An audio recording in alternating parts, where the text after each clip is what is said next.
10টা গুণ, 10টা চারিত্রিক বৈশিষ্ট্য আছে এমন হাদিসে আসছে। এই 10টা গুণ যে নারীর মধ্যে পাওয়া যাবে সে প্রিয় বান্দি হবে 1 সপ্তাহ। বলেন সবাই, তিনি কে?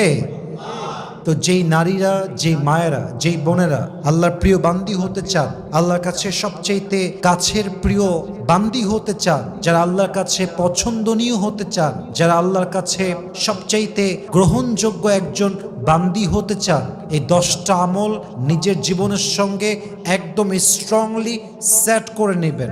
যতদিন বেঁচে আছেন এই আমলগুলো অবশ্যই করতে হবে। 1 নাম্বার, সেই নারীকে আল্লাহ তাআলা অনেক বেশি ভালোবাসেন যেই নারী কোনো প্রকার অভিযোগ ছাড়া, প্রতিশোধ ছাড়া মানুষকে জাস্ট আল্লাহর দিকে তাকিয়ে ক্ষমা করে দেয়। সুবহানাল্লাহ পড়বেন না আপনারা সবাই?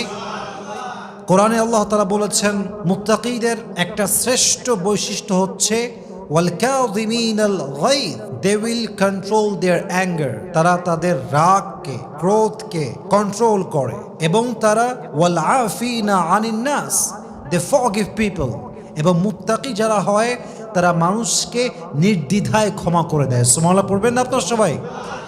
তারপরে আল্লাহ তাআলা কি বলছেন? ওয়াল্লাহু ইউহিব্বুল মুহসিনিন, যারা রাগ কন্ট্রোল করে, যারা মানুষকে ক্ষমা করে দেয়, এরকম মানুষকে আল্লাহ তাআলা স্বয়ং নিজেই ভালোবাসে। সুবহানাল্লাহ পড়বেন না আপনারা?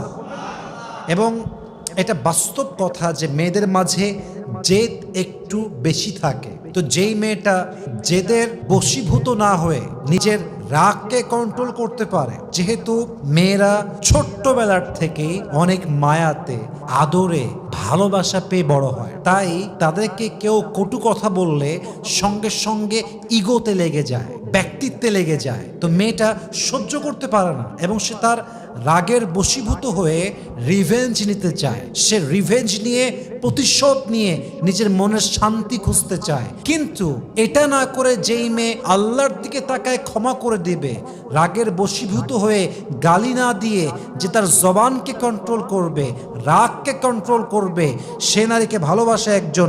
আওয়াজ দিয়ে বলেন সবাই, তিনি কে? এবং বাস্তব কথা হচ্ছে আজকালকার সমাজে কিছু পুরুষ আছে যে পুরুষ মেয়েদের মন নিয়ে খেলতে বড্ড পছন্দ করে।